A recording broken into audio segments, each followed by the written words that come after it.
Excellency, President of the 75th UNGA, people of the world. It gives me great pleasure on behalf of the people of Seychelles to address this United Nations Summit on biodiversity under the theme Urgent Action on Biodiversity for Sustainable Development. What more proof do we need than the COVID-19 pandemic to illustrate that we are living in critical times? This pandemic has shown us a number of things. Firstly, it has shown us how interconnected our societies are to one another. It has also shown us how our economies, our wealth, and our health are all intertwined and depend on nature. It is clear that our solutions will only come by improving the way in which we use and interact with nature. We are running out of excuses to not take action and running out of time. We cannot afford inaction. Almost 30 years ago, the Convention of Biological Diversity was set up to help stop the loss of biodiversity. Whilst there has been progress, there is a lot to be done. Recent reports like those of the Intergovernmental Science Policy Platform on Biodiversity and Ecosystem Services and the Global Biodiversity Outlook 5 show us the rapid extent at which humans have and are impacting on nature. Biodiversity is declining globally at rates unprecedented in human history.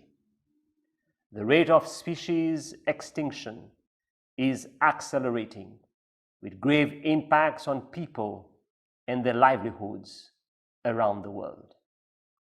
Around 1 million animal and plant species are now threatened with extinction, many within a few years.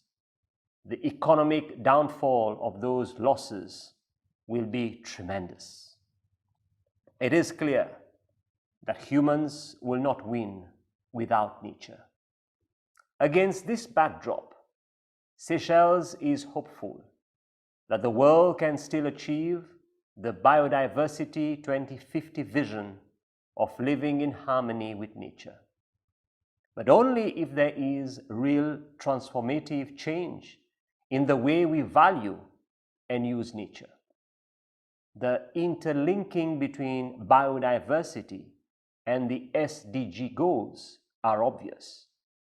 We need a new system that simultaneously addresses species loss, biodiversity protection, and ecosystem restoration, whilst at the same allows for sustainable development and support people's livelihoods. The post-2020 Global Biodiversity Framework being developed by CBD should be the vehicle for this urgent change. My country, Seychelles, like other small island developing states, has always had this urgency in mind because protecting our biodiversity is existential for us. We have already started taking bold steps to ensure that our environment, our people, our biodiversity, our climate resilience, and our economy are all addressed together in a single strategy. Mindful of our limited resources, we are focusing our efforts in developing our blue economy as our catalyst for establishing and supporting management of new protected areas, protecting our carbon stocks, and adapting and mitigating against climate change. Similarly, through our marine spatial planning process, we are ensuring that economic activities sustain our population, but not at the detriment of nature. Resource mobilization is being facilitated by our Debt for Nature Swap and our Blue Bonds initiatives. We have always believed in protecting to ensure a sustainable future. We are testimony that nature provides greatly if taken care of. Therefore, I call on the world as we continue to work on the post-2020 global biodiversity framework to stay committed, to take tough decisions as we steer ahead with our mission, to take urgent action across society, to put biodiversity on a path to recovery for the benefit of planet and people. The time for action is now. I thank you.